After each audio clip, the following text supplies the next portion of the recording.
¿Estás medicándote o con...? Ya ha pasado.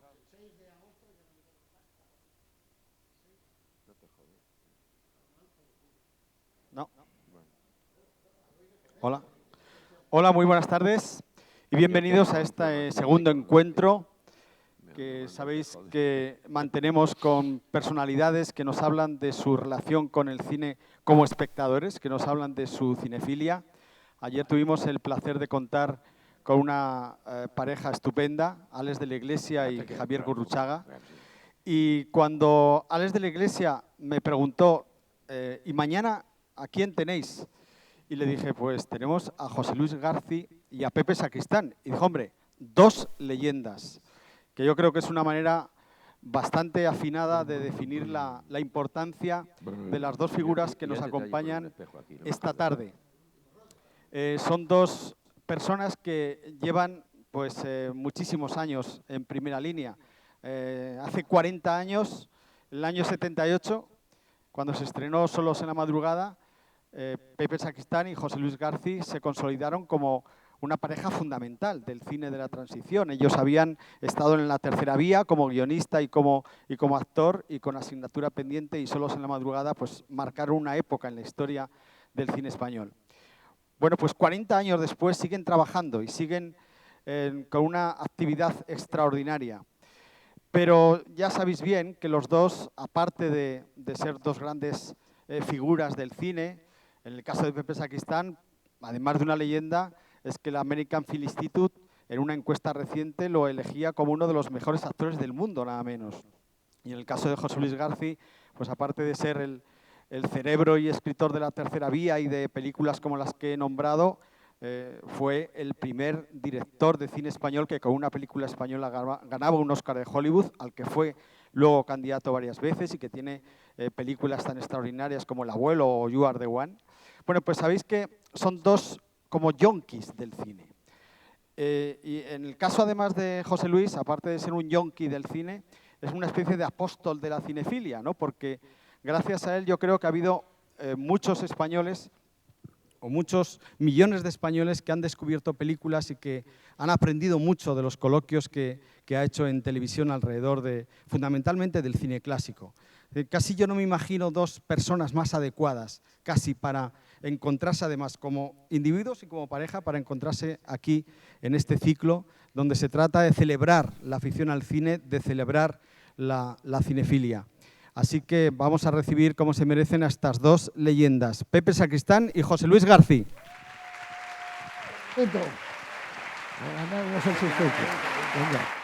bien. Muy bien, señor, muchas gracias. Luisito, gracias. Muy bien. Ay. Gracias. Ay. Ay.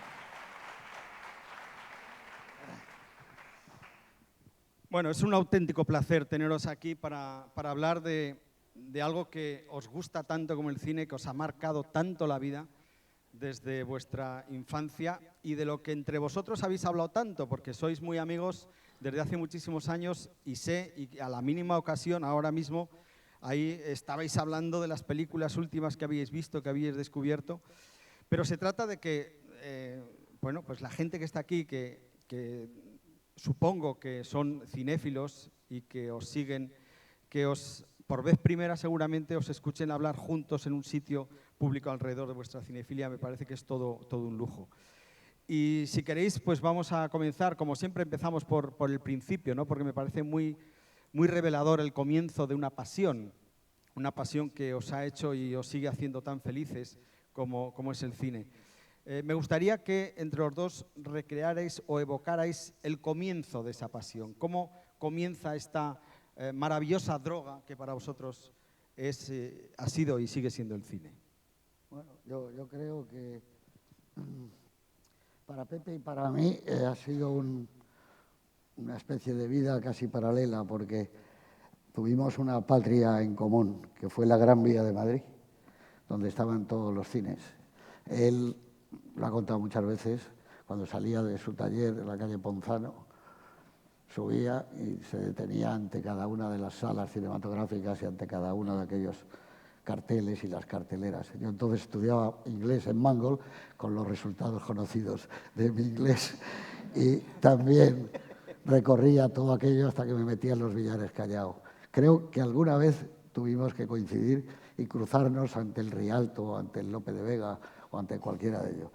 Nosotros no pensábamos entonces que el Sésamo, ábrete iba a ser para nosotros una puerta abierta. Soñábamos con aquel mundo extraordinario, ¿no? Y pasaron los años y tanto él como yo tuvimos la suerte de entrar en esa cueva de Aladino llena de tesoros y de películas, formar parte de esa profesión, vivir de ella y dejar los talleres y los bancos y llegar hasta ahora, yo creo que con un gran sentido de que hemos sido felices dedicándonos al cine.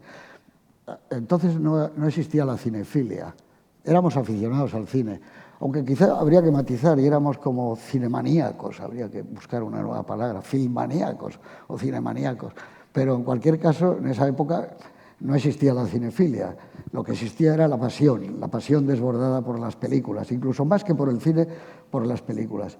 Y Pepe lo podrá contar, que ahora, que es fantástica, esa anécdota cuando él vio en una película lo que le estaban haciendo a Sabú, y eso era realmente ver el cine. Esa fue la primera nueva ola nuestra y nunca vendrá otra, yo creo, como esa.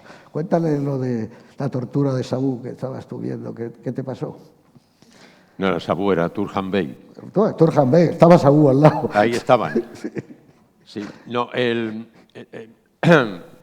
son muchos años y es mucha la suerte. Más que suerte, es totalmente un privilegio, realmente un privilegio, porque, como ha dicho José Luis, no era el cine, eran las películas.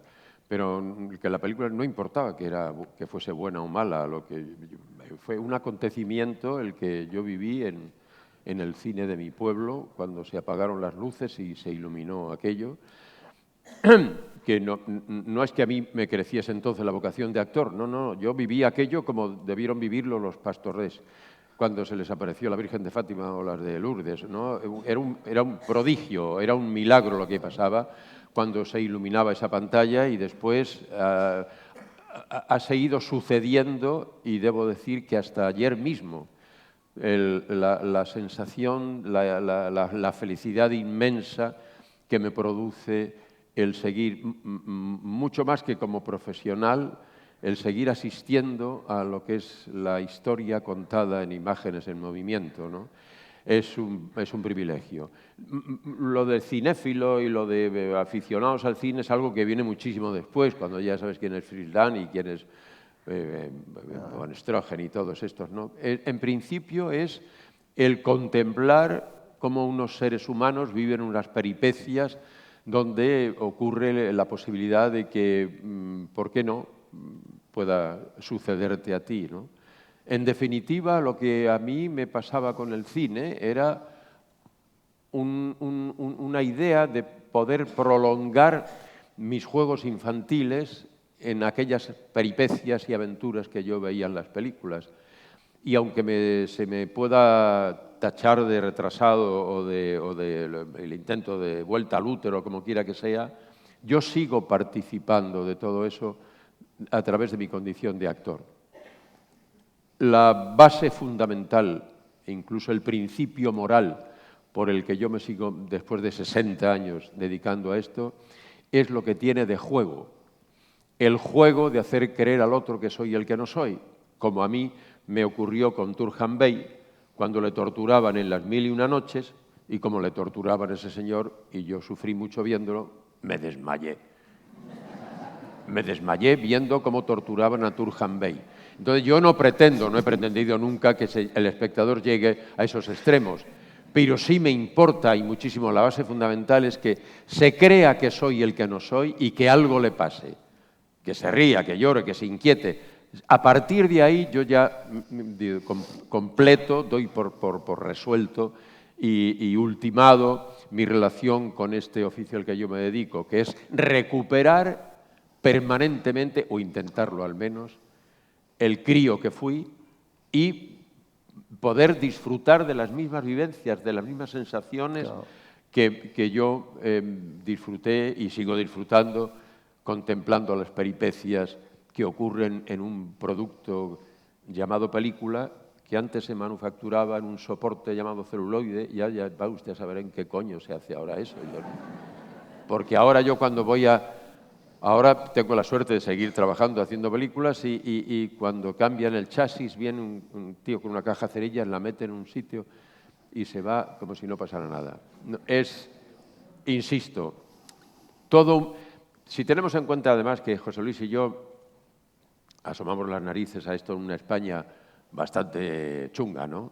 Donde la realidad era la que era y había que convivir con ella.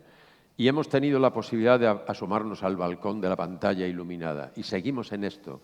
Y seguimos entendiéndolo de esta misma manera.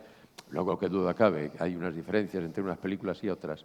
Pero la diferencia pasa por el análisis del cinéfilo o del experto o del conocedor del cine. Pero la impresión básica y fundamental que se da en el bajo vientre, esa es la que recibe el niño de Chinchón y el madrileño este desarraigado. No, yo creo que hablamos, José, desde una situación de privilegio, de suerte. Total. Porque ten en cuenta que el cine para nosotros fue una vida de repuesto.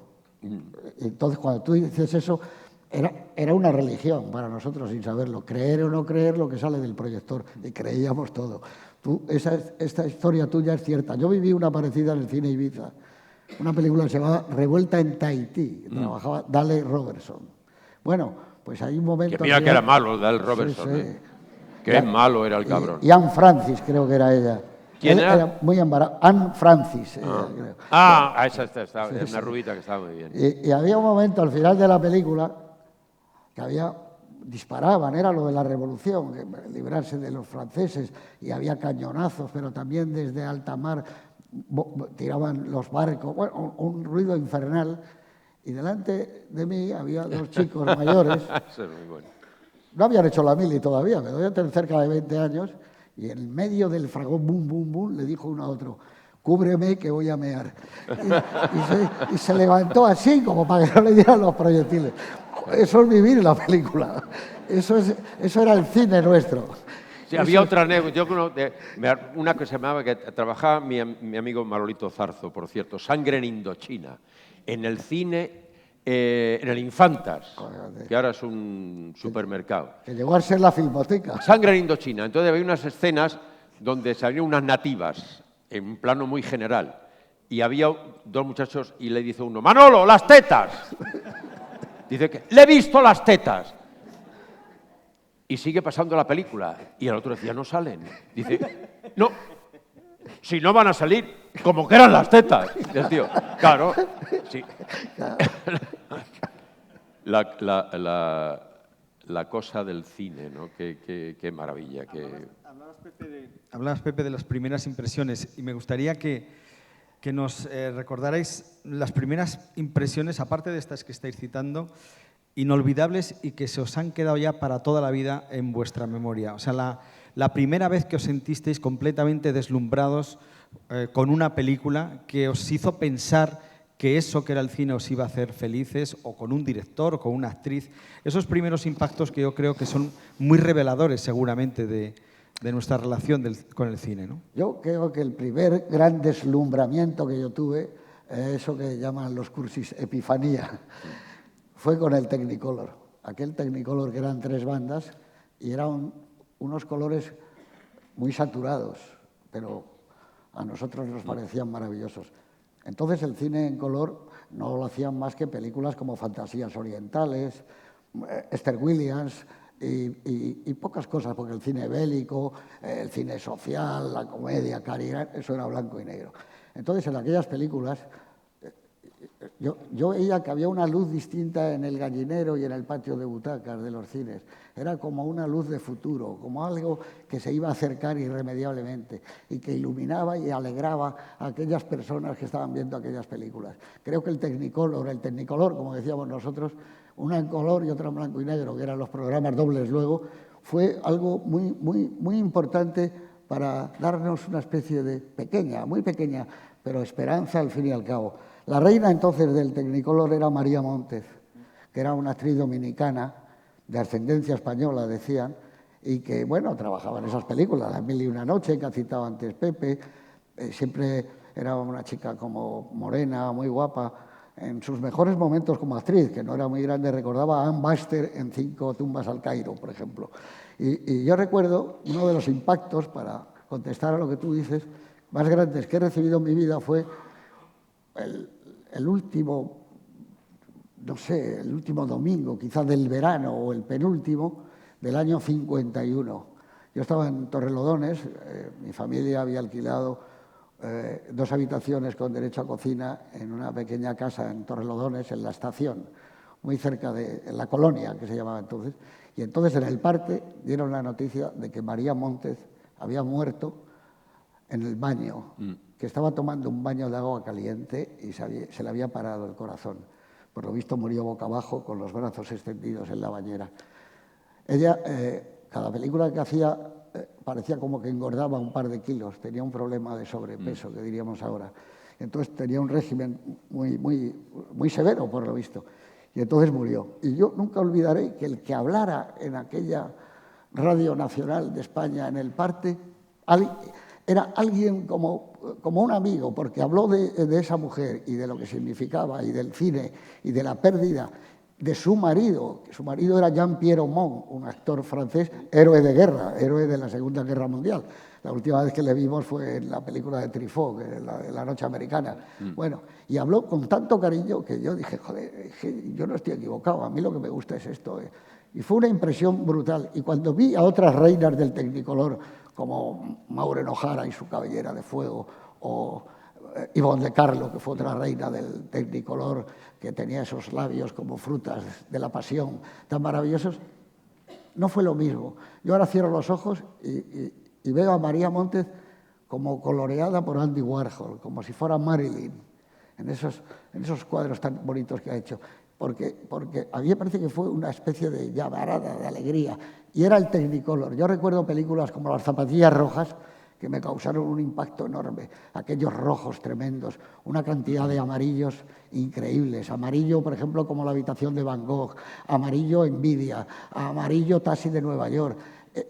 Y recuerdo otra película que era Jenny, de William Dieterle, que era en blanco y negro, pero amigo, había una escena que era la tormenta y estaba tintada de verde. Y entonces aquello me dejó impresionado. Es decir, que el color para mí fue algo increíblemente mágico. Y luego, claro, que eso ya es otra historia. No hablemos de la llegada del Cinemascope, que eso ya vimos la vida de otra manera. El Cinemascope es algo excepcional, ¿no? Que cuando lo hemos visto usado bien, no por los grandes maestros, Elia Kazan, en aquel pasillo con James Dean, todos, Nicolas Rey, etcétera, pues yo creo que nos hizo eso, como tomar una píldora de alegría y de esperanza.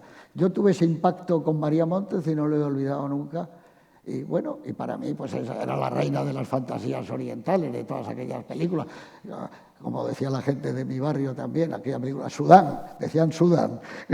¿Hoy qué echan? Echan Sudán. Joder, ¿será Sudán? Bueno, pues ese impacto yo no lo he vuelto a tener en mucho tiempo. Hombre, luego sí, has tenido impactos muy grandes. El de 2001 para mí fue increíble. Yo vi esa película en Barcelona, la inauguración del cine en color, con una serie de personas como estáis vosotros ahí, que eran Antonio Mercero, Miguel Marías, joder, una gente extraordinaria, que todos nos quedamos, Jesús García de Dueñas, todos nos quedamos helados. Recuerdo que en el descanso todos estábamos como sobrecogidos cuando se queda Hal escuchando lo que están diciendo, que lo van a desactivar. Ese es un impacto muy grande. Y luego, curiosamente, han pasado los años y las revistas y los libros de categoría y tal recogen a 2001 como una de las grandes películas de la historia del cine. Yo creo que quizá lo que hizo fue avanzar mucho. Sería imposible entender Spielberg, Lucas, todo este cine de superhéroes de ahora sin aquel fotograma que era por la izquierda, entraba una nave espacial muy despacio, muy despacio, muy despacio, y salía de cuadro. Eso nunca lo habíamos visto. O aquella estación que giraba a la música con los acordes de Strauss. Eso también era nuevo, ¿no? Creo que esos son grandes impactos que yo he tenido en mi vida. Me parece que aquella noche por las Ramblas y el Paseo de Gracia, y arriba y abajo, con Mercero y tal, no parábamos de hablar de la película, era increíble, ¿no? Pero, en fin, esos son algunos de mis impactos. Yo te desafío, de todas maneras, a ver quién sufrió más por la muerte de María Monti. Eso tendríamos que discutirlo tú y yo seriamente, porque yo seguramente, si yo me desmayé viendo cómo torturaban a Turhan Bey, ya me contarás tú lo que a mí me pasó cuando se murió María Monti. No. Sí, en principio era el milagro, daba igual si la película que pasaba allí, ¿no? Ocurrían cosas formidables a unos seres humanos con unos aspectos, porque casi todas eran las películas americanas. Entonces, en un principio era el sueño, era las 1001 noches, Alibaba y todo, en fin, las aventuras, el cisne negro. Conforme fue pasando el tiempo, yo recuerdo que sí, ya el mocito que yo era, que ya trabajaba en un taller, que la posibilidad de, cuando yo ya supe que el indio no era un indio, que el que se moría no se moría, sino que ese era un oficio y que entonces a uno le pagaban por hacer de indio, le pagaban por morirse, le pagaban y que eso se llamaba ser actor. Y yo ya entendí que cabía la posibilidad de que yo pudiera dedicarme a esto porque era realmente lo que yo quería hacer, ¿no? Pero claro, yo tenía que trabajar para ayudar la economía familiar, entonces empezó a despertarse en mí, al margen de que mi padre militaba en el Partido Comunista en la clandestinidad, digamos, lo que se da a llamar la conciencia social.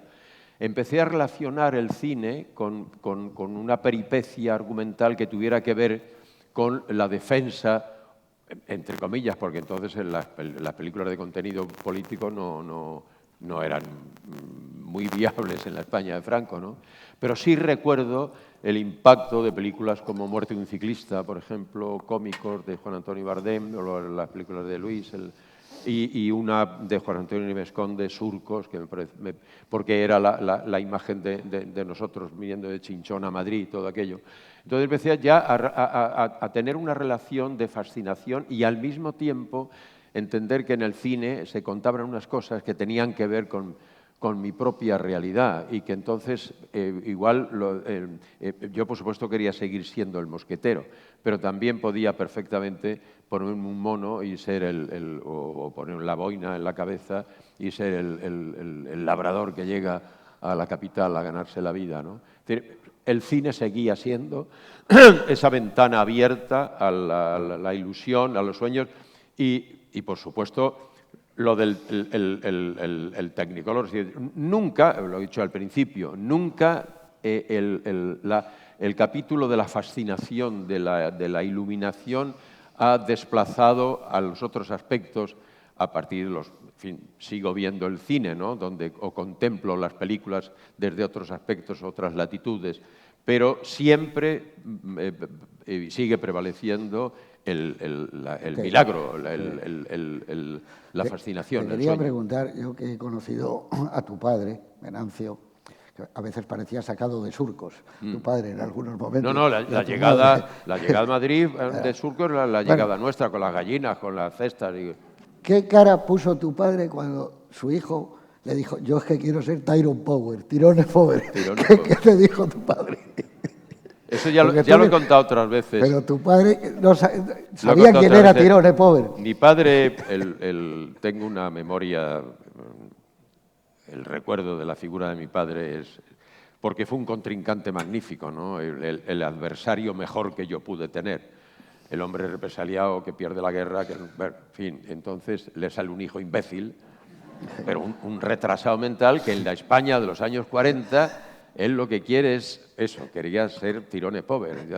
Entonces, lo mejor que... el Venancio lo que hizo fue... Nunca utilizó la violencia porque no le hacía falta, era un hombre grande, muy alto. Entonces, tratar de mostrar todo el desapego, la mayor indiferencia por todo aquello que yo pudiera transmitir a propósito de mi vocación o de mi afición o de lo que coño le queramos llamar, ¿no? Entonces, esa figura del hombre que quería para su hijo, que su hijo fuera un hombre de provecho, le suponía, lógicamente,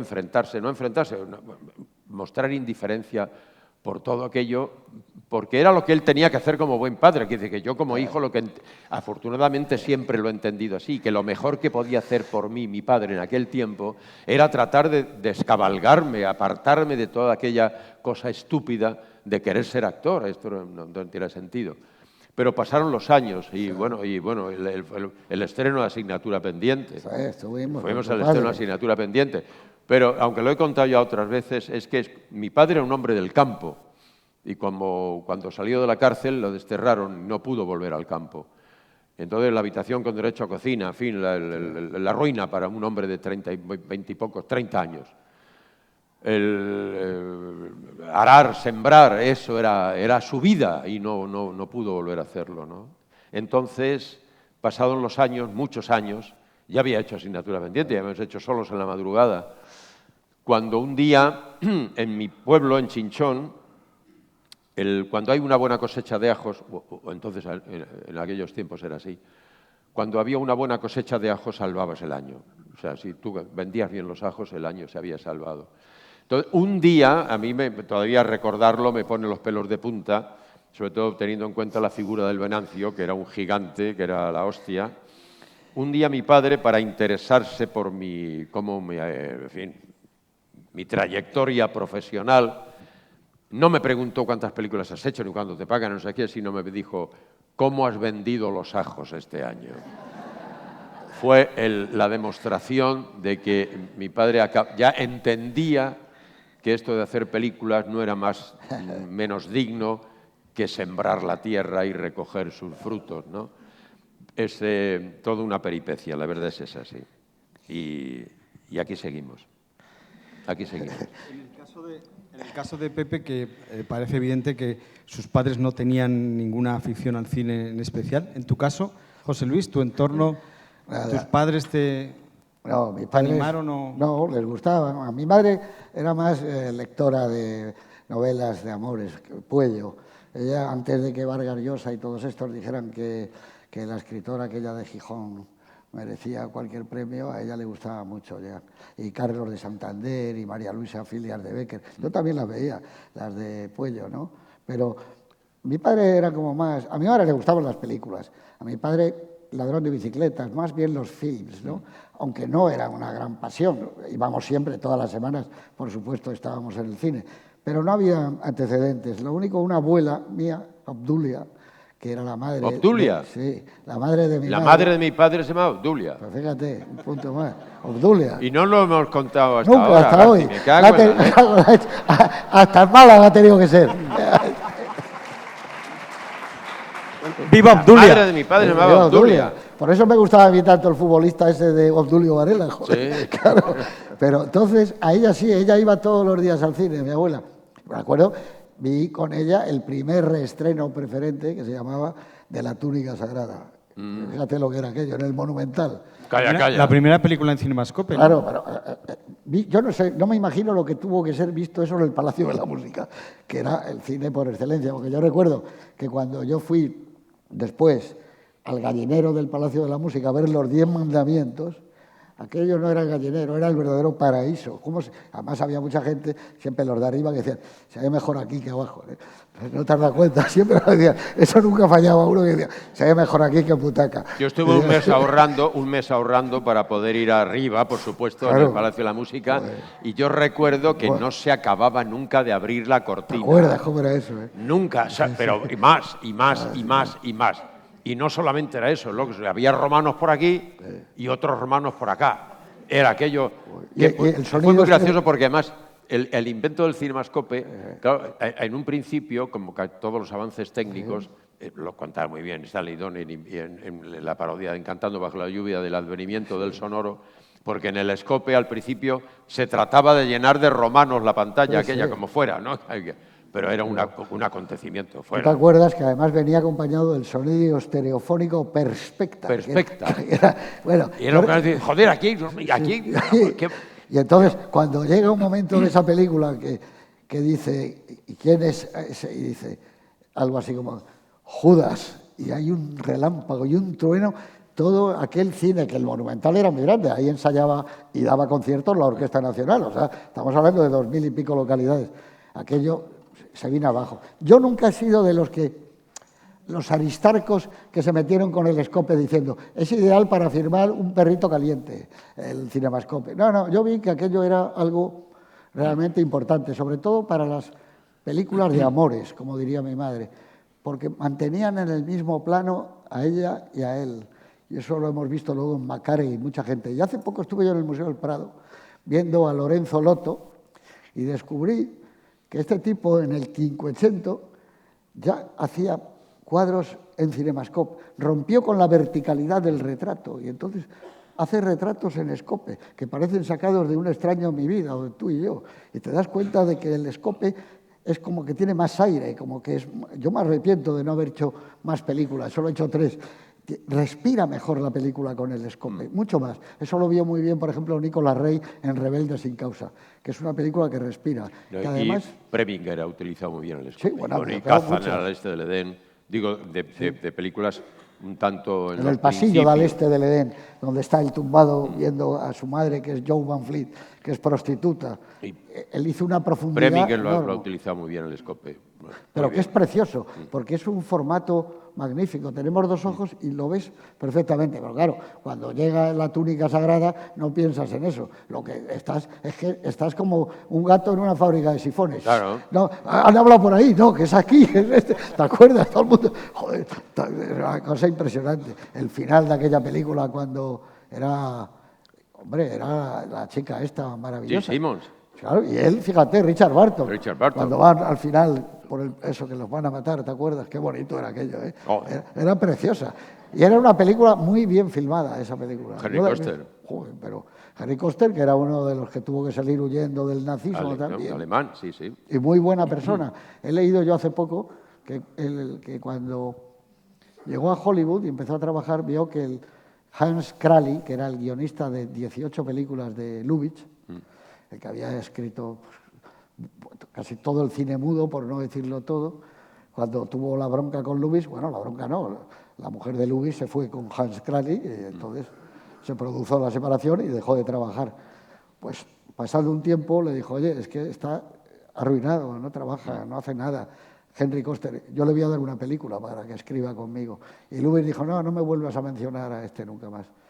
Con una especie de... Estaba agarrado a un rencor, Lubitsch, ¿no? Pero pues este tipo, Koster, nunca le hemos valorado, pero joder, La túnica sagrada es una película impresionante no, tiene cosas... Fox, hay una película formidable de Jason Stewart y Momentos de peligro con Marlene Dietrich. No, le ha hecho cosas formidables. Sí, sí. Bueno, luego estuvo de plantilla en la 20th Century Fox. Claro, estaba en la con Henry Fox. Koster, Henry Hathaway, Henry King, eran todos los Henrys. Jan Negulesco, estaban todos ahí de plantilla en la Fox. Sí. Pepe, Por cierto, Negulesco vivía aquí en Málaga. Negulesco. Muchos años. ¿Ves tú una de las películas de las que más...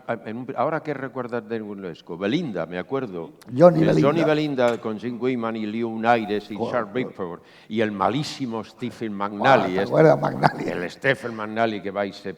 Eso sí que eran malos tratos, porque eran malos tratos, porque era sorda, además ella. Belinda, me acuerdo que aparte de que... Bueno, allí ya cuando vivíamos en General Orá, en la habitación con derecho a cocina, hay que hacer un poco de sociología, ¿no? Porque esto no viene mal.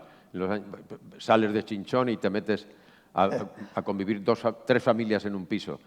Y estaban allí, en el 40 de General Orá, vivía Fernando Santamaría Lozano, que su padre tenía una pequeña biblioteca y él me prestaba libros que yo leía de una manera indescriptible. Y en el 42 vivía Tomás García, y entonces ellos se hacían llamar el uno al otro Bob y Ken, por Bob Steele y Ken Maynard.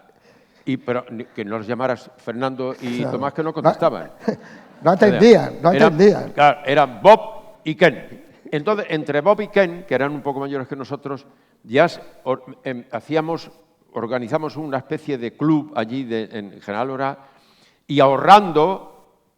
Porque podías tener, cuando la Nati tenía una peseta o una 50, 80, lo que costaba el Padilla, el Velázquez o el Victoria, pero ya con Bob y Ken se organizaban ya descubiertas, íbamos al San Miguel, incluso al Paz, incluso, bueno, y fuimos a ver la túnica sagrada al Palacio de la Música, pero arriba a hacer puñetas. Claro, arriba a hacer puñetas en el Coliseum también vi al Rojo Vivo y cantando bajo la lluvia, porque efectivamente se veía mucho mejor arriba. Claro, pero Belinda fue una de las películas que también también por lo que tenía, ¿no?, de contexto. Fue un impacto, Belinda. Belinda fue un impacto. En la sociedad española también. Es que todo el mundo hablaba de esa película. Jan Neculesco, digamos. Otra que yo recuerdo de niño que fue un impacto, bueno, y la prenda era Rebeca. Ah, joder, Rebeca. La chaquetita se llamó Rebeca, lo que llevaba ella. Eso fue un impacto tremendo. Y ahí me dio una lección un amigo nuestro, Merino, José Luis Merino, alias el Meri de Madrid, que fue reventa durante una época de su vida, y descubrí, cuando luego conocí a compañeros suyos reventas, que son los que más sabían de cine, ni Alfonso Sánchez, ni Taller de Cinema. Ellos veían una película y decían 2 semanas. Y eran 2 semanas en el Capitol.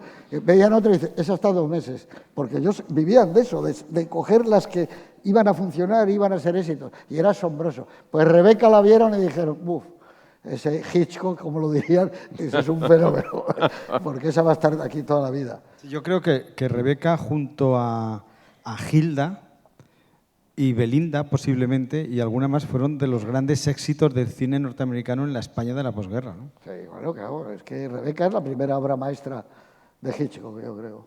Es la primera obra maestra real, rotunda, que hace en América, la hace con su amigo Selznick, que se enfadan. Ahora ya esta información la damos ya los adultos, ¿no? Porque entonces, claro, el cine de barrio, cuando llegaban las películas del cine de barrio, ya no podías... Y con menos metraje. Ni tenías el menor interés en seguir la cronología, ¿no?, de saber de qué se hizo la película hasta que llegaba al cine de barrio. Es que porque después nos trasladamos, después de General Lora, fuimos a General Ricardos. Estaba el Cine España. Y allí estaba el Cine España, el Cine Florida, el Salaberry, el Vistalegre, el Toledo, el Castilla. Joder, no queda ninguno. No pero queda de ningún barrio. Se acabó, todo eso se acabó. Yo creo que nosotros somos pre-malls. ¿Se dice malls? Centros comerciales.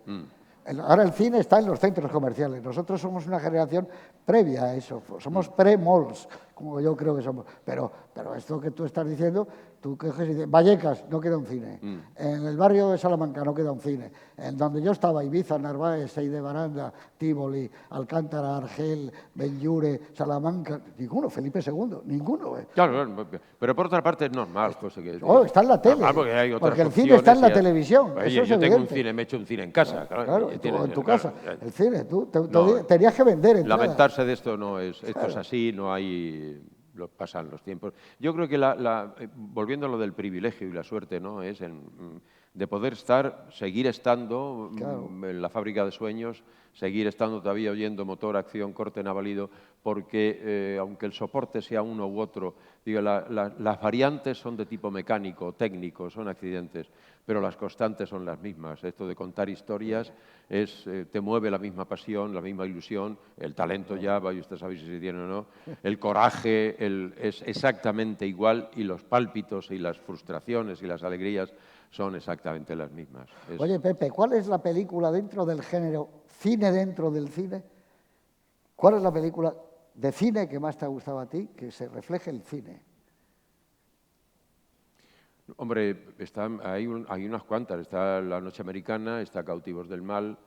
Bueno, La Noche Americana es una película sobre un rodaje.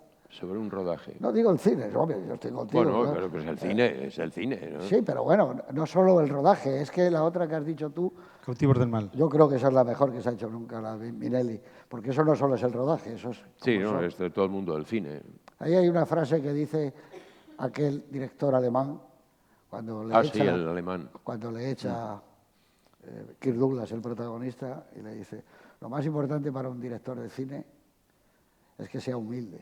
Le dice. Yo eso siempre, desde que la vi esa película en Gijón, yo qué sé. Ahora habría que hacer memoria, José, no sé, también hay por ahí como cosas... esas pocas, porque es el mundo del director, del guión y del escritor, de la actriz, que era Lana Turner, que estaba estupendo, del productor, el jefe del estudio, que era Walter Pizzo. Era una visión tan grande, la que sea. Prueba de ello que lo intentaron hacer en una segunda Y no funcionó. No, no ¿Recuerdas? funcionó. Con Edward G. Robinson y Kirk Douglas. Las 2 semanas en otra Ya ciudad. no, ya no. Aquello Esa no. es redonda. Yo me alegro que digas. Yo creo, ahora que has dicho, yo creo que esa es la mía, la favorita. sí, yo creo que Cautivos del mal. Al Yo menos tengo- de lo que... No, Sí. no, que tengo un recuerdo muy especial de la noche americana porque hoy me enamoré como loco de Jacqueline Bisset. De Jacqueline Bisset. ¿Y Que quién no? Y Truffaut creo que también se enamoró. Por cierto, que sabéis que está a punto de estrenarse una nueva versión de Ha nacido una estrella. Sí, otra, yo ya no la voy a ver esa. Una nueva... ¿Y quién la hace ahora? Lady Gaga. No, pero ojo, ojo que me han dicho que está muy bien ella, ¿eh? No, pues sí. Sí, pero no, la ha hecho Bradley Cooper como director, eso ¿no? es. El actor. Pero yo me quedo con las dos primeras, no quiero más de... La de Wellman Puf, y esas la de Cukor. Son maravillosas. Sí. Luego la de Luego Streisand no era tan buena. La hizo la Streisand, que es lo que ya... Y esta, por lo que he leído, no va a ser, no digo que no sea buena, no va a ser, no me va a merecer a mí como espectador, porque no creo que me guste Pero mucho. Janet Gaynor y Judy Garland son irreemplazables. Y Freddie March y James Mason. Este creo que está borracho toda la película, pero el personaje no es eso. James Mason estaba maravilloso en Sí, esa sí. película. No, y Freddie March está Había también. más que alcohol, había una amargura enorme, un final de época para él tremendo, que lo unía con el final ese que se vivió en Hollywood cuando llegó el sonido y quedaron arrinconados tantas mujeres y tantos hombres que se quedaron a vivir en habitaciones de pensiones con los recortes de prensa amarillentos y abarquillados, pero que no fueron 20 ni 30, fueron cientos y cientos y cientos. Esa es una, y ahí esa película está en ese momento casi. Era en un color muy bonito la que hizo Wellman también. Y era maravillosa, la señora de Norman Bain, ¿te acuerdas? Era muy buena. Frederick Marx la hizo, ¿eh? Frederick Estaba Marx. muy buen actor. Y transmitían muy bien esa. Es una de las historias más tristes y amargas que se han hecho en cine, ¿no? En cambio, la Uno de los Barbra momentos Streisand- más terribles es cuando le da la bofetada a la hora de recoger el Oscar. por accidente. Que es un momento Tremendo, que no queríamos que llegue nunca, ¿verdad? Y que lo estás viendo, que va a pasar algo. que la va a dar. Pepe ha recreado de alguna manera cómo el cine que vio le desató su vocación de actor, su afán de parecerse a una estrella como Tyrone Power. Yo no sé si a ti eso te pasó también con algunas películas concretas, porque tú empiezas a escribir de cine ya muy jovencito. Yo no sé si en ese momento ya quieres de alguna manera dedicar tu vida alrededor del cine, ser director, ser guionista. ¿Hay algunos...? Sí, a mí me gustaban los guionistas porque yo pensaba que escribían en una Underwood mientras había una piscina en forma de riñón y una rubia saltando continuamente del trampolín y que esa era una vida estupenda. Y escribías y fuera. Yo empecé a escribir, pero nunca pensé que iba a dirigir. Eso se lo debo a un amigo también de Pepe, que era José Mari González Sinde, que me dijo, yo creo que tú eres director. Y yo le creí porque él le había dado su primera mano e iniciativa a Manolo Gutiérrez Aragón, José Luis García Sánchez, a muchos directores. Y yo dije, bueno, y me preguntó eso, que esto no es nada exagerado ni es una broma. ¿A ti qué es lo que más te gusta? Y yo dije, hombre, una de las cosas que más me gustan es el fútbol. Me dijo, coño, pues cada uno tiene que hacer lo que le gusta. Haz un documental sobre el fútbol. Y dije, pues venga, vamos a hacerlo.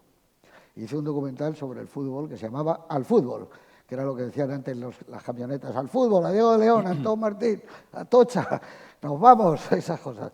Y entonces hice como una tarde de domingo, a través del fútbol, de las emisoras de radio, quiénes son los extrarrentables Titón en San Mamés, adelante, Pascual, Verdubelda, Elche, todo. Y mientras con imágenes que filmé, claro, de fútbol. Entonces se daban de 0 a 10 puntos. Y entonces presentamos el corto y nos dieron 0 puntos.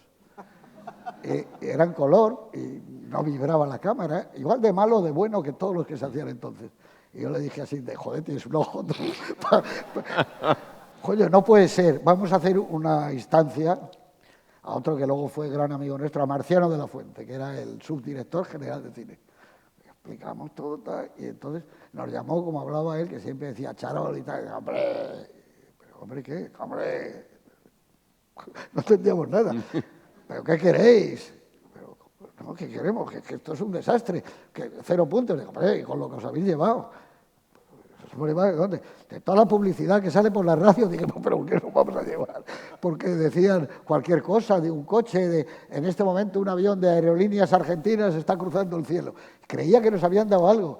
Entonces le dije, bueno, esto es un desastre, pues ahora déjame hacer otro. Y entonces ahí empezó, le dije, voy a hacer uno de Marilyn Monroe, que Pepe me puso la voz, que se llamaba Mi Marilyn. Y yo le dije a Pepe, con el que tenía ya mucha relación, porque habíamos estado con Dibildos y hacíamos Vida Conyugal Sana, Los Nuevos Españoles y tal, y él me lo narró muy bonito. Y era un documental como suyo y mío, porque era como hablar de Marilyn más que nada como una chica de nuestra generación, un poco mayor, a la que no nos hubiéramos atrevido por cobardía a decirle, oye, ¿quieres ser mi novia? Pero sí fue la que nos enseñó cosas estupendas y sobre todo yo creo que nos descubrió a mi generación el sexo. Eso no existía antes de Marilyn. Las chicas estaban bien, pero joder, Marilyn tenía un traje rojo aquel y una manera de poner un disco cuando ella decía Kiss. Ahí supimos, como decías tú en el texto. Luego, en el viaje a ninguna parte, lo utilizó Fernando cuando yo una de las ensoñaciones de mi personaje era que yo era cuando allí en Niágara, una escena muy bonita. Bueno, pero yo nunca pensé en dirigir, jamás. Yo empecé a dirigir muy mayor. La primera película la hice con Pepe, que fue Asignatura Pendiente, que antes se llamaba, que es como querían ponerle al productor y Sinde, Azul y Rojo. Y yo dije, joder, mejor Asignatura Pendiente. Y el guión está con azul y rojo, una tapa azul y además otra roja. Y entonces les convencí de poner el título de Asignatura Pendiente. Y tuvimos éxito y ahí no tuve más remedio. Pero yo lo que me hubiera gustado era haber sido como escritor y productor. Me hubiera gustado eso. Y yo creo que fui el único que cuando trabajé con Dibildos no le pedí dirigir una película. Yo le dije, a mí lo que me gustaría es producir. Y él se dio cuenta, y esto no es ponerme una medalla a estas alturas de la vida, no decir la verdad es un pecado, no un delito. Pero yo me acuerdo que hubo un problema muy gordo en la película Vida Conyugal Sana.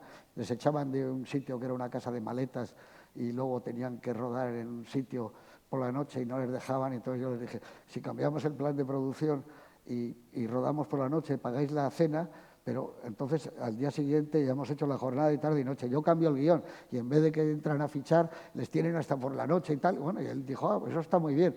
Y entonces me dijo, pues bueno, como a Drobe le hemos dado oportunidad y a todos, te la voy a dar a ti. Bueno, pues venga, Los Nuevos Españoles. Pero yo lo entiendo. Llegó y dijo, no, esta es una película de mucha envergadura, vas a estar conmigo hasta en el doblaje, pero la produzco yo con Antonio Martínez, yo lo entendí.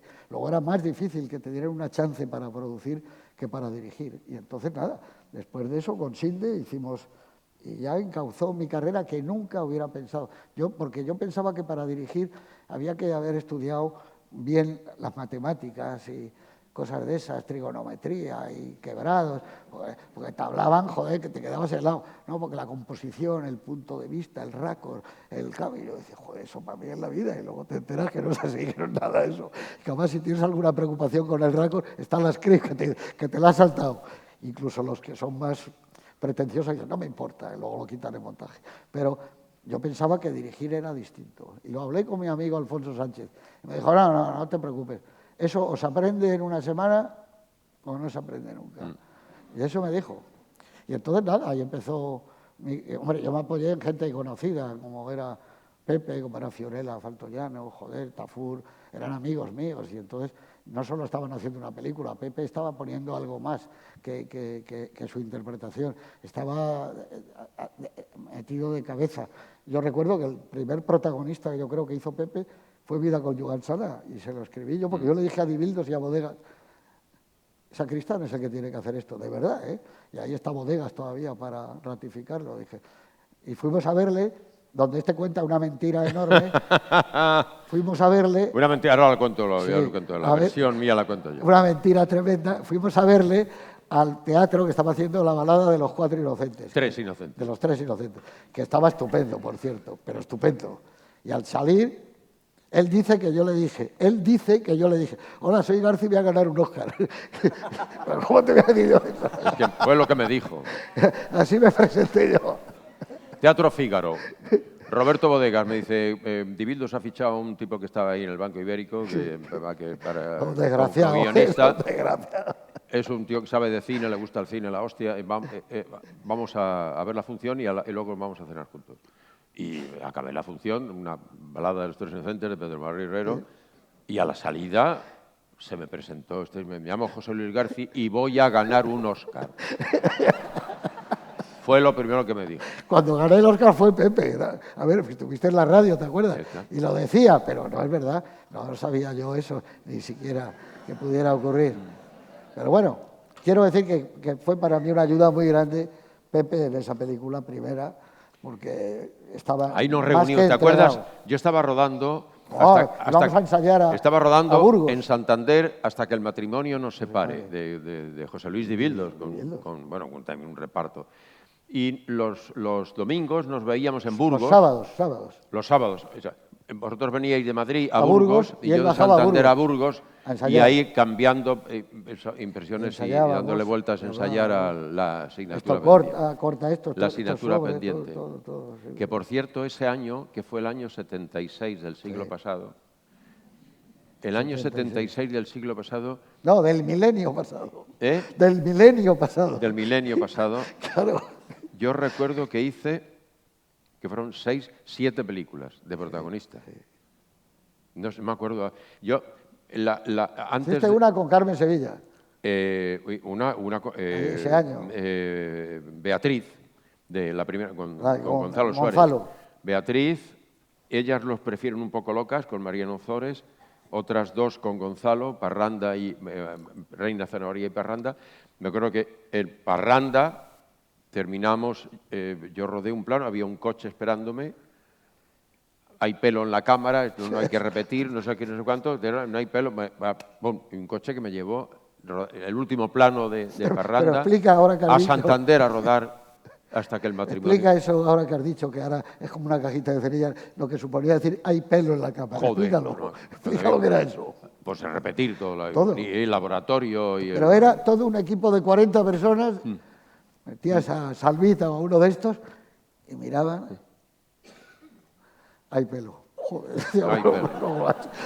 El negativo, un pelo en el negativo, madre mía. No, yo les digo ahora a los muchachos, que no, sin nostalgia ninguna, puesto que yo insisto que la pasión es la misma, las ilusiones, el desencanto, la mala uva o la generosidad siguen, las variantes son de tipo técnico, mecánico. Pero, claro, la diferencia, la relación que uno establecía con su trabajo entonces, tenía unos aspectos, como me atrevo a decir, un poco más humanos, ¿no? El material, el soporte sobre el que se trabajaba, los medios técnicos tenían unas limitaciones que hacían que esa limitación en lo técnico tenía que ser suplida, o sea, complementada por una especie de atención, de precisión, de cuidado, de atención que ahora no es necesario prestar, puesto que lo que ruedas lo ves inmediatamente, son cámaras laboratorio que resuelven por sí mismas montones de problemas que pueden darse y que entonces el proceso era mucho más angustioso, porque el único que veía lo que se estaba rodando era el segundo operador, ni siquiera el director de fotografía, ni el director. Y no se sabía lo que habías hecho hasta el día siguiente que el laboratorio lo positivaba. No sabías cómo estabas trabajando. Ahora, sobre la marcha, lo ves, lo cambias, lo quitas, todo, insisto, hacerlo bien es igual de difícil y hacerlo mal también, o de fácil, pero el proceso, la relación con el trabajo, indudablemente era otra, ¿no? Tenía otra pulsión, otro punto de incertidumbre, de inquietud que añadía. Bueno, ahora tiene un visor, el de la cámara tiene un visor, el que lleva el chariot lleva un visor, un primo hermano del de la... Todo el mundo sabe lo que se está haciendo. Entonces era... Yo creo que es una especie de insulto a los grandes cameramas que ha habido en el cine, sí, entre ellos los españoles. Tú rodabas un plano muy complicado y corta y decía... buena, y era buena, y era buena. Sí, sí. Y si había alguna duda, decía, vamos a hacer otra. Y nunca decían si es que se le ha ido el foco al otro, si es que se ve algo de la luz de un proyector, si es que el otro está despeinado por aquí. Nunca, eso era perfecto, cubriéndonos todos todo el tiempo, ¿no? Pero a mí me parece, y aprovecho ahora para decir que creo que en ningún festival de cine, ni siquiera en los Oscars, ni menos en los Goya, hay un premio al cameraman y es el más importante tipo que trabaja en una película. Es el ayudante real del director, es el primero que ve la película, es el que encuadra normalmente, el que te puede corregir siempre con beneficio para ti. No, es mejor si lo Que ahora ya no, José, ahora ya no. Ahora ya no hay eso. Ahora ya no, porque el director está viendo lo que Claro, te está ahí y dice, no vete más a la derecha, vete a claro, la izquierda. ahora no, pero no solo el director, y el actor que se ve y dice, se Sí, me ha no, visto un poco claro. la tripa. Joder, no es buena esa, y todo el mundo opina, y es horrible. No, todo Cristo, Claro, Cristo. Ahora, yo les claro. digo muchas veces, joder, así se puede. Quita, tápale el. Trae un trapo, venga, tapar todos los visores. Joder, a ver cómo coño. ¿Te acuerdas con la minigrúa? Sí, sí. De aquel, en fin, bueno. ¿Qué duda cabe que para nosotros, ¿no? Como es declaración de principios al principio, ¿no? Es decir, esto que de lo que estamos hablando no es un oficio, no es un trabajo, es nuestra vida. Es una pasión. Es nuestra vida. Yo no entiendo. O sea, por eso el privilegio y la suerte, ¿no? No entiendo otra razón de ser que no sea la de, contemplar las historias y además contarlas, ¿no? Entonces, todo esto está condicionado a una relación química, me atrevo a decir, con tu propio trabajo, ¿no? Entonces, ahora todos los supuestos técnicos y tecnológicos, bienvenidos sean, porque realmente hay una forma, hay un foco neumático que me lo dejan inflar. A mí cuando he hecho Velvet, me lo dejaba, venía el director de fotografía, infla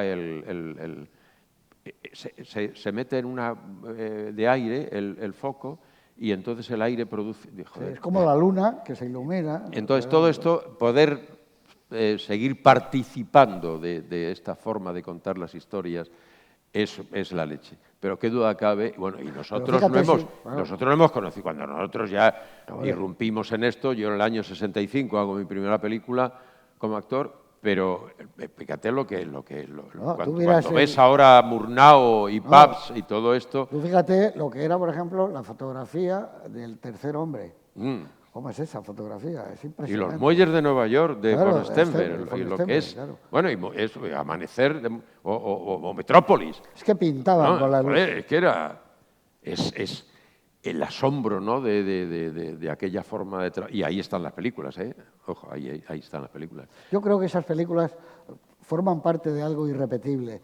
Son como el cine, claro, en un siglo y un poco más de historia, ha dado más obras maestras que ningún otro género en el mundo en el que vivimos. No ha habido tantas obras de teatro buenas, no ha habido tantas composiciones buenas. Fíjate que la música, eso que se llama música ligera, en los años 50 y 60 ha dado maravillas, boleros, de todo tipo. Pero nada como el cine, ni en arquitectura. Es que el cine son miles de obras maestras las que han producido durante 100 años. Y eso va a quedar pues como cuando lees la Ilíada, a Virgilio, los clásicos. Ese cine es clásico, es inamovible. Sí. Es un cine clásico ya. Yo creo que coincidió en el tiempo y en el espacio, ¿no? En las circunstancias, además, que las políticas y económicas por las que atravesaba el planeta Tierra en ese momento, y aparece un invento. Por cierto, aprovecho la ocasión para recomendar que hay un documental sobre los hermanos Lumière, que comienza la aventura, que es una belleza, y hay otro de Tavernier, las películas de mi vida de Bernard Tavernier, que es una delicia, de documental para cualquier aficionado al cine. A mí me puso mal cuerpo cuando habló de lo de Renoir, que era un colaboracionista de los nazis. Sí. Joder, me quedé helado ahí. Ojo, sí. Pues yo creo que coincidió en el tiempo y en el espacio el que había unos seres humanos que querían expresarse a través de un invento que acaba de aparecer, y ahí se produjo una fusión que es muy difícil ya que vuelva a darse. Yo creo que eso solo se ha dado, por ejemplo, a finales del 19 con los impresionistas. Salieron 30 genios de estos, de Cézanne, Godard, Van Gogh, Monet, Manet, y dice, joder, todos son genios, todos. También pasó el siglo de oro nuestro. Lope de Vega, Cervantes, Quevedo, joder, dice, ¿y eso cómo sale? Como Shakespeare, etcétera. Dice, pues hay un momento, como tú muy bien dices, coincide ahí. Que coincide algo. Y es imposible que en la misma ciudad, el mismo año del mismo siglo, cohabitaran John Ford, Alfred Hitchcock, Ernest Lubitsch, Billy Wilder, Leo McCartney, todos juntos, vecinos. Y cada uno se iba a trabajar los lunes. Y dices, ¿cómo es esto? Es algo increíble. Sí. Y haciendo obras maestras.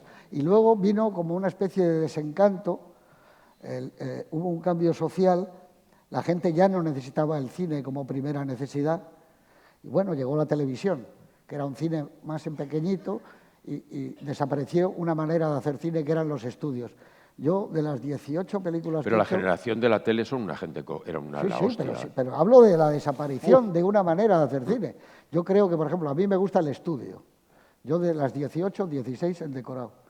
Creo que el cine tiene que ser, es de mentira, pero tiene que ser sincero. O sea, cuando dices exterior noche suele ser interior día, pero no importa, porque tú te crees el interior día, porque estás en un lugar que lo han iluminado de tal manera que siempre va a ser así. Es como la eternidad. Se ha quedado eterno esa luz y ese momento. Entonces, ellos rodaron en estudio. Cuando desaparecieron los estudios y la gente, esto no es mío, esto lo decía Berlanga, esto que voy a decir ahora, la jodimos porque empezamos a decir, no, rodamos en la calle. ¿Qué coño en la calle? ¿Por qué sacamos a Cifesa y los estudios y los tíos que hacían los mármoles cojonudos y las pinturas, los estucos? Joder, si era un nuevo mundo que se había inventado. Bueno, a la calle, vamos a filmar en la calle, a pasar frío.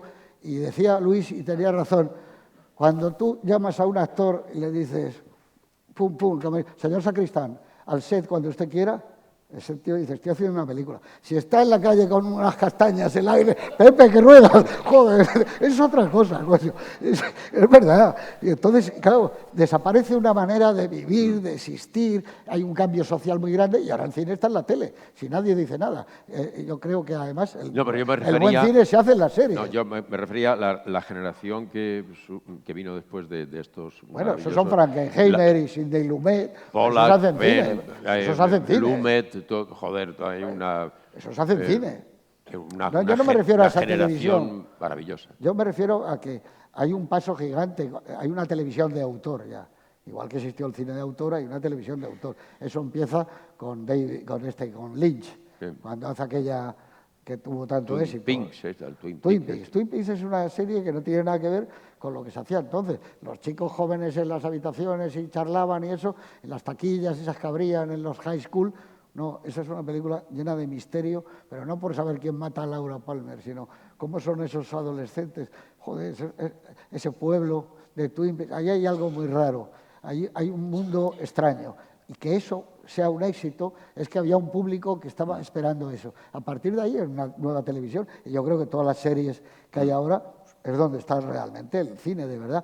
Prueba de ello que la industria de Hollywood está tan perdida que nosotros, cuando vamos a votar cada año, ya no sabemos lo que vamos a votar, porque unos años son 9, otros 10, otros 8 películas, las mejores. Siempre eran 5. Y había años como el año 40, 41, 40, que era imposible, porque había 20 obras maestras. Pues elegían 5. Y ahora incluso van a poner un Oscar a la película más comercial. Han desistido, parece ser. No, es que entonces no es la Academia de Hollywood, es la industria americana la que tiene que dar ese premio, pero no una academia en donde se supone que se estudia otro tipo de cinematografía. ¿Por qué se pasa de 5 a 8 a 9 o a 10 a veces? Porque quieren premiar a la industria y la industria dice, oye, yo necesito también que me echéis una mano. Y esto que tú dices ahora me parece bien, porque es que la película más comercial. Que había desistido la Academia de dar ese premio. Claro, es que ha habido una bronca tremenda, ¿no? Pero bueno, ese es el cambio que estamos viviendo. Yo creo que el buen cine está en la televisión, sin ninguna duda. En España hay unas series de televisión extraordinarias, pero no 3 y 4, con un nivel de interpretación altísimo. Es algo tremendo, pero curiosamente te diría un nostálgico. Oye, que cuando se hacía aquel teatro en la época del blanco y negro, el teatro que ponían a Chekhov y ponían a Buero Vallejo, joder, también eran muy buenos, Bódalo y todos los que estaban allí, Puente y compañía. Es decir, que buenos actores los ha habido siempre, pero ahora hay como que se ha perfeccionado la maquinaria como en Hollywood en los años 30. Joder, las series salen muy bien escritas, muy bien interpretadas, muy bien iluminadas. Y no solo las americanas, insisto, las españolas son muy buenas. Entonces, ¿dónde está el cine ahora? Pues en la televisión. ¿Dónde va a estar dentro de unos años? Probablemente en el teléfono móvil, ya se van a ver las películas ahí. Ya se ven. Pero ya se verán masivamente, me refiero, ¿no? Ahora, ¿qué es lo que yo creo o pienso que debe ser? ¿Qué es lo que siempre vamos a necesitar todos, que nos cuenten historias, que nos cuenten La mil y una noches, como sea, con María Montes o San María Montes, que nos cuenten historias, que hay alguien llegue y te cuente una cosa, en el formato que quiera, pero siempre vamos a necesitar eso, que llegue un viajero de una tierra extraña, del Technicolor o de la Paramount, y que yo eso te lo he dicho muchas veces. Yo he estado en Casablanca. Casablanca buena era la de Warner Bros. No, la Casablanca. El Marruecos es el de Paramount, ese es el buen Marruecos. Porque como decía Lubis, decía, por ejemplo, París, Paramount. No Francia. Claro, y es así. Entonces, yo creo que lo que venga va a ser bueno. Hay que estar con lo que llegue. Sí, no, hay que estar ahí. Hay que estar ahí. Sí. Si os condenaran a ver solo una película desde ahora hasta el final de vuestra vida, ¿cuál elegiríais? No, eso no. Has tocado un caso dramático, porque un amigo y compañero nuestro, que se ha muerto hace unos meses, Antonio Mercero, durante 7 años ha estado viendo todos los días la misma película, que era Cantando bajo la lluvia. Sí, Él tenía Alzheimer y entonces es asombroso, porque me lo dijo el médico. Si había alguien delante, que no me dejáis. O sea, era continuamente, renovaba, era como algo en el cerebro, y empezaba a verla, y disfrutaba, y otra vez, y otra vez, y otra vez. Eso es asombroso, ¿no? Yo no sé si tuviera que ver una sola película, depende del estado de ánimo, que quisiera ver un buen western, o que quisiera ver una película de intriga, o de acción, o una película de amor, un buen melodrama, no lo sé, es muy difícil. Ya es muy difícil elegir 100 películas, imagínate elegir eso que se Una llama, podía ser Cantando bajo la lluvia, desde luego. En mi caso, desde luego, una podía ser Cantando bajo la lluvia. Qué noche, amigos, qué noche. Les habla Dora Bailey, que empieza esa película. Claro, esa es una maravilla, es un musical. Es decir, ciencia ficción. Porque todos los musicales son ciencia ficción, por eso me gustan a mí. Porque nadie está hablando como estamos hablando Pepe y yo. Bueno, y no se levanta Pepe y dice, ¡Laro! Y se pone a cantar. Auténtica, no. Pues, y todo el mundo le parece auténtica normal. Ciencia ficción es porque la que canta de verdad no es Debbie Reynolds, No, sino claro, que es la que se supone que no canta. Jan Hagen, ¿no? O sea, Jane Hagen es en la película hay una primerísima actriz que es tonta del culo, que además habla con una voz allí que está muy bien doblada, por cierto, cuando se dobló aquí. Y entonces la que canta de verdad es la que se supone que no canta. O sea, ¿Cómo estaba Jan Hagen en La jungla de asfalto? Jan Hagen en La jungla de asfalto. Ah, joder. Oh, qué guapa, atractiva. ¿Y tú cuál sería la tuya? ¿Tu película? Bueno, asignatura pendiente. Sí. Claro. No, yo probablemente elegiría El apartamento. Sí. El apartamento, sí. Oh, joder. Sí, pero yo de Billy Wilder, que cada vez me gusta más, yo a lo mejor elegía Perdición, por ejemplo. Perdición, sí. El apartamento está muy bien porque es una película bisagra, como dicen ahora, entre los años 60 y el futuro. Es la primera vez que las chicas dejan de taconear por Madison. Nueva York ya no es la ciudad que hemos visto anteriormente, es una historia sobre los ascensos, sobre la crueldad, la chica aquella, el tipo que presta su apartamento para ascender y sobre todo una nueva clase social que va emergiendo en Nueva York. Es una película en ese sentido fantástica, ¿no? Sobre el ascenso social, sobre el amor. Y hay una cosa que casi nadie dice. Yo creo que hay un momento, tú que lo has visto muchas veces, igual has reparado tú también. 70 veces. Cuando tira los espaguetis con la raqueta. Yo creo que es un homenaje a Chaplin. Que es un homenaje a Chaplin. A Charles Chaplin. A cuando está con los cordones. Yo creo que es un homenaje a Charles. Es un guión. A la Quimera del Oro, ¿no? Es un guión. Fantástico. Oh, no, es impresionante. Fantástico, ¿no? Bueno, y Lubitsch, ¿qué me dices? A lo mejor habría que ver El diablo dijo no, la última, que la quiero volver a ver. La he visto hace unos días. Hoy, pero, bueno, si hoy se proyectara El diablo dijo no, bueno, el feminismo incendiaría el cine, pero sin duda ninguna, no es una película machista, pero hasta la médula.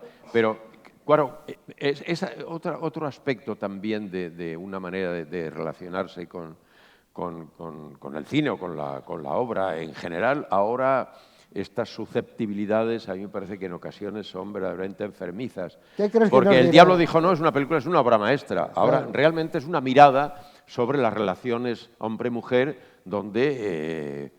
final del siglo pasado. Finales del siglo XIX.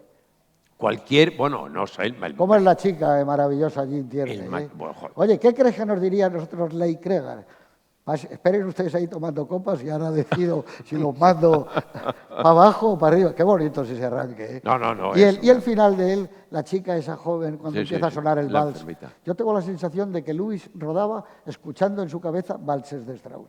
Porque la puesta en escena, si tú ves, bueno, todas las películas, sobre todo aquellas con Maurice Chevalier, bueno, eso no se puede rodar mejor, La viuda alegre. Y es como una alegría, el toque Lewis ese que lo tiene en esa película.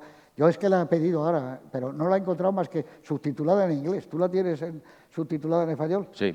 Joder, pues está descatalogada ahora. Me la consiguió el Miguelito, el que me... Que se llama El cielo puede esperar. El cielo puede esperar. Y que luego se hizo una versión con Warren Con Beatty. Charles Colburn, que está genial, el Genial, viejo, todo, el viejo todo. Charles Colburn. Qué bonita película. Es Maravilloso. esa. Qué colores de caja de bombones. Los colores son de las cajas de bombones. Pero de verdad que Los sí. colores. Fox, una película Fox. Sería... Bueno, Lubitsch, por ejemplo. Es algo... El ¿Cómo no bazar vas de a ver las una película de Lubitsch? El bazar de las sorpresas. Buah. ¿Cómo es? Tiene, mira, obras maestras de Lubitsch. El Príncipe Estudiante, que es muda, esa es una de las obras maestras a la altura de cualquiera del cine mudo. Remordimiento, ¿no? Sí, no, sí, Por esa cierto, es otra. coño, que se me olvidó darte el pésame por la muerte de Herbert Ross. Fíjate. Ya sé que eras... Muy, Has dicho en ocasiones, además, que te parecía más importante que el propio Arthur Miller. sí, yo creo que es el mayor dramaturgo o comediógrafo que ha dado. Herbert, no, que digo, Neil Simon. Neil Simon, Neil sí, te he Simon, que entendido. digo, Herbert Ross. No, te he He entendido. relacionado a Herbert Ross porque era el Y que dirigió La y extraña además tengo una pareja. anécdota estupenda que le conté a Andrea. Neil Simon. En el año 80, 90 y tantos, estaba yo en un restaurante italiano y habíamos ido con una gente de lo del cine español, de aquello que a veces hacía Pilar Miró, que hacía esas cosas. Y dije yo, mira, Neil Simon, al que estaba conmigo, que era el cónsul, me parece. Y de repente veo que Neil Simon viene hacia mí y digo, coño. Y se me acerca, ¿qué tal? No sé qué. Yo dije, nice to meet you. Yo, la primera que... No sé qué, no sé cuál. Me confundió con algo. Luego he pensado yo que igual, como llevaba más barba, con Scorsese. Lo he pensado. Te lo juro. Sí. Tal. Y cuando nos dieron a nosotros la mesa, entramos, me hizo así y tal, y al irse me dijo, bueno, hasta luego, Neil Simon. Dijo, sabría que yo... No, habría le visto admiraba asignatura tanto. pendiente. No, es curioso. Eso Con lo que que- me gusta a mí Brighton Beach Neil Simon, Memories. se me olvidó. Era un genio. Qué lapsus con Herbert Ross, ¿no? Joder, No. Herbert Ross se ha muerto ya hace 1000 Neil años. Simon, qué genio, ¿eh? Sí, ¿Cómo era? ¿Cómo es esa de Brighton Beach Memories, esa obra de teatro? Es el único que has tenido, me parece, en Broadway y al mismo tiempo 5 horas a la vez, ¿no? Creo que sí. Tiene un teatro Era a el su nombre Alfonso también. Paso de Broadway. Era un genio. Capítulo 2. Tiene Sobre la muerte de su mujer. Del Sí, cazo claro. por el parque. todo. Todo. La extraña extraña pareja pareja. y la chica del adiós. La La extraña chica pareja, del la adiós, chica del adiós. Descalzo por el parque. Ahí escribió el guión de La chica del adiós para darle el Oscar a su mujer y se lo dieron a Dreyfus. ¿Es verdad o no es verdad? Fue para ella. Se llama La chica del adiós y el Oscar fue para Dreyfus. Ella estaba nominada. En fin, estamos hablando ya en cotilleo de altura. Claro. No, pero es verdad que además tengo la impresión de que la muerte de Neil Simon ha pasado mucho más inadvertida de lo que Inadvertida. merecía, porque Aquí sí, no ha habido... no ha habido apenas repercusión. Bueno, vamos a abrir el turno del público. Quien quiera hacerles alguna pregunta a alguno de los invitados, que levante la mano y se le acerca el micrófono.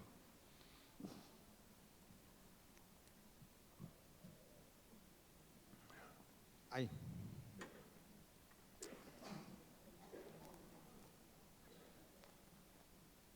José Luis, el beso...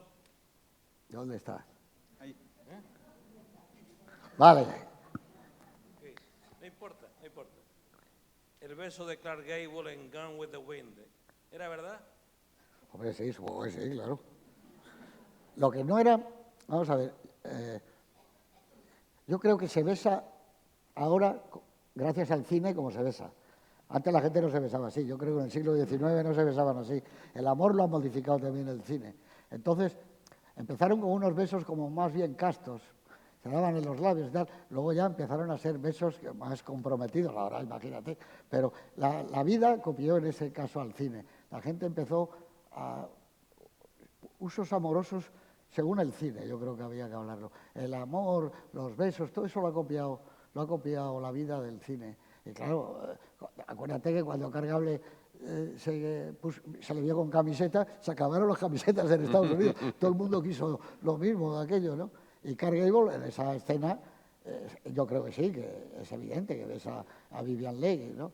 Pero la escena buena es cuando la sube en brazos por las escaleras, esa es incendiaria, ¿no? Pero estamos hablando de una obra maestra, yo creo que tremendamente atemporal. Siempre que se ponga en marcha, joder, La tierra de Tara, esa chica, es como una gran novela del 19, de Tolstoy. Pero yo creo que lo que El viento se llevó, más allá de su calidad intrínseca como película, es que es un ejemplo de lo que es la química, o sea, la conjunción de unos seres humanos encarnando una peripecia argumental, pero unos y no otros. O sea, lo que el señor Oselnik consiguió ahí fue armar así como el otro, te estaba comentando, ayer o antes de ayer vi otro producto senil sencillamente lamentable, que se llama Desde que te fuiste, un guión suyo dirigido por John Cromwell con Colette Colbert y Joseph Cotten y Jennifer Jones, que es un producto demasiado hecho sin ningún pudor como productor. Pero lo que El viento se llevó es el ejemplo clásico del combinador de elementos que consigue crear un producto con una reacción química que es impensable. ¿A quién se le ocurre pensar ahora que Red Butler o Escarlata O'Hara o Melania o Ashley puedan ser otros que no sean los que fueron, ¿no? Es irrepetible. Yo creo que en esa época Hollywood era como Detroit.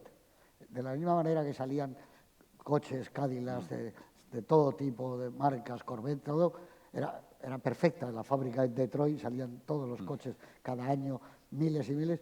Ahí era una fábrica perfectamente engrasada, con escritores, con montadores, con iluminadores, todo, y salían continuamente. La Paramount, la Metro-Goldwyn-Mayer, Fox, etcétera, Warner podían tener en nómina 80 o 100 escritores.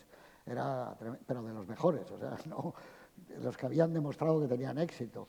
Y claro, hubo una época que es irrepetible, porque eso no puede suceder. Entre otras cosas, ya Hollywood no existe tampoco, ni los estudios en la forma en que estaban. Entonces, lo que El viento se llevó, como dice Pepe, es algo más que una película. Eso sí que es más. El Barcelona dice que es más que un club, esto sí que es más que una película, porque es perfecta todo. Y además prueba de ello es que viene de sopetón, sin haberse implicado. Vivian Leigh y entra y ya está, y no entra con todos, o sea que no hay Cuando problema. ves el documental, además de cómo se hizo, una película que se rodó en el año 37, con los trucos, hablando otra vez de lo que era la relación de los profesionales con su trabajo, es impresionante la labor de Cameron Menzies como director artístico, los trucos, los 12 robles, era una nave de un galpón de la Metro, y Tara era asombroso, la manipulación óptica, ¿no? de todo lo artesanal, ¿no? Y ahí está. Y el proceso del Technicolor es un prodigio. La Natalie Calmus. Bueno, entonces no se había muerto todavía el señor Calmus. Después había otro que era Henry Jaffa, que también hacía eso. Pero la Calmus creo que no sabía nada de eso. Puso el nombre. No, la Calmus no. La Calmus trincaba, nada más. Cuando se murió el marido... Natalia Calmus. Natalia trincaba cuando se murió el marido. Tenía un sueldo todos los meses. Una lana. A mí me parece esa película como un símbolo perfecto de la época de los grandes estudios, del esplendor de los grandes estudios. Es impresionante. Y además, de la casualidad de que el maestro... Sobre todo la primera mitad. De que el maestro Steiner coincidiera, tuviera el acierto de crear esa banda sonora, que ya es una cosa que ya la segunda parte hay demasiadas muertes, accidentes, la chica que se cae, ella que se cae, pero la primera mitad el ritmo es prodigioso, te das cuenta, ¡fum!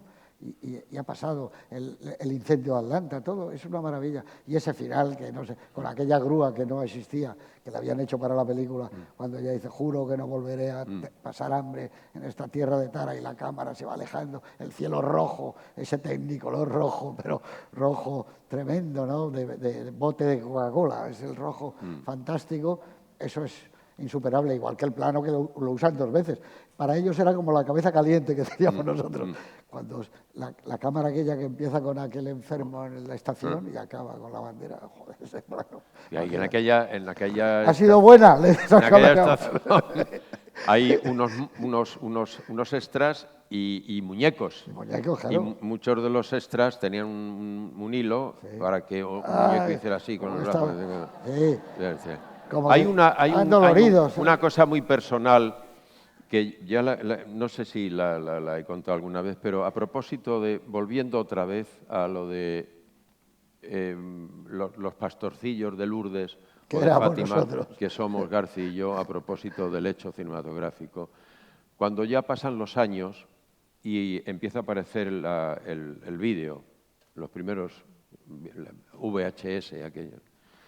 Entonces yo tenía un contacto a través de un amigo de Diego Galán, que en aquella Hortaleza te facilitaba unas copias miserables, terribles, no se veía un carajo, pero entonces era una joya. Yo recuerdo que el modelo de vídeo que yo tenía, el mando a distancia tenía un cable, o sea, tenía un cable. Sistema 2000 y era. conseguí... En tu casa he visto yo El Padrino, joder, ¿te acuerdas? Entonces conseguí una copia de este muchacho de Lo que el viento se llevó. ¡Buf! Y llegué a mi casa, puse la cinta, me senté y le di al play, ¡pap! Y allí que sale el Selnik y empieza la película. Y digo, me estoy meando.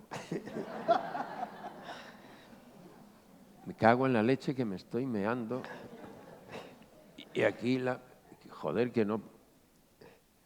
Dije, si lo puedo parar.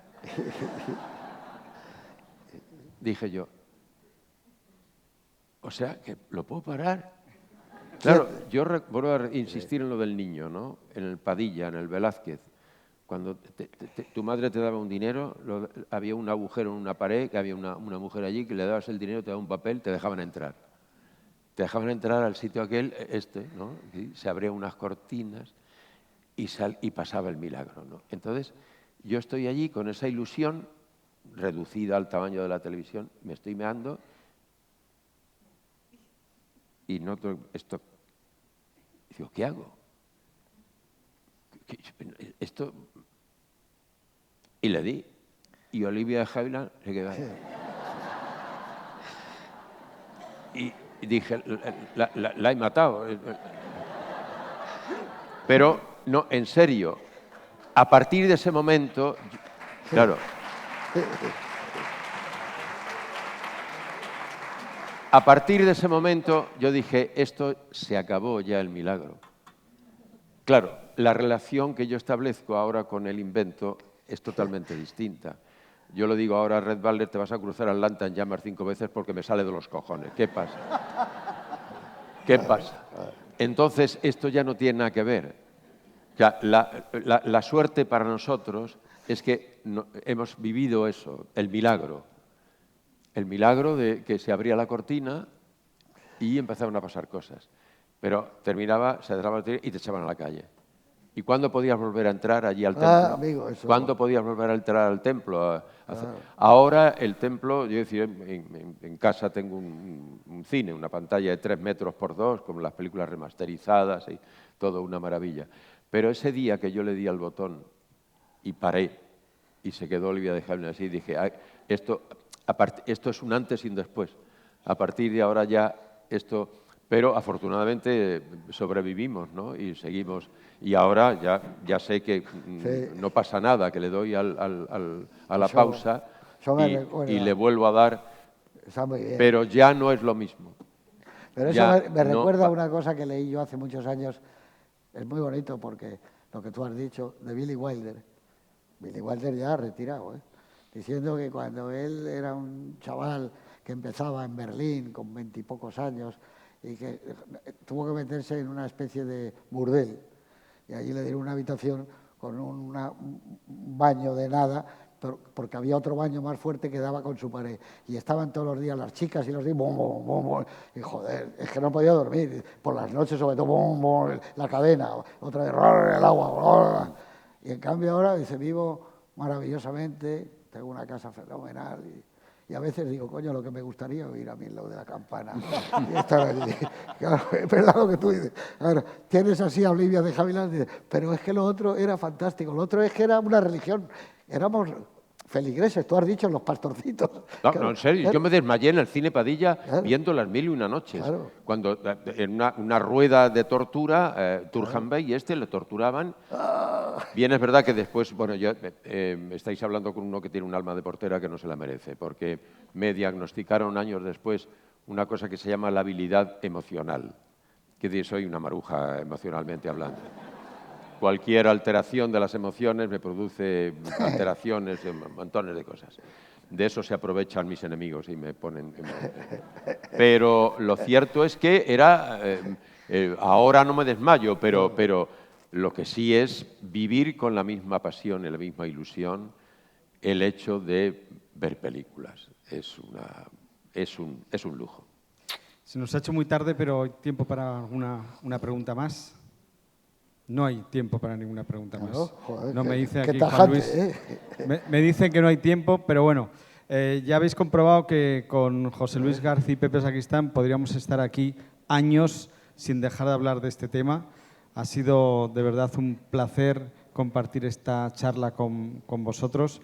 He empezado diciendo que no se me ocurría una pareja más tocada por la... Extraña pareja. Sí, una extraña pareja más tocada por esta enfermedad maravillosa que se llama la cinefilia, que nos ha hecho tan felices, que nos sigue haciendo tan felices, y que muchísimas gracias por estar aquí. Mucha suerte con vuestros próximos proyectos. José Luis García, por cierto, está a punto de empezar a rodar, aunque es una palabra un poco horrible, la precuela del Crack. Si me acuerdo antes se pone la cámara, que esa es otra.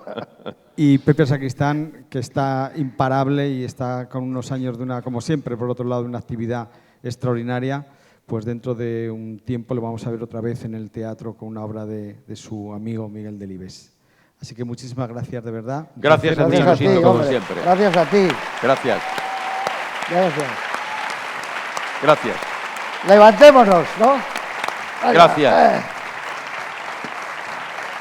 Gracias, muchas gracias. Muy bien. Gracias. Muchas gracias. Muchas gracias. Gracias. Gracias. Vámonos, Pepito. Me cago en el- Un San Luis. Gracias. Gracias. Gracias. Gracias, gracias. Gracias. Venga. Hala.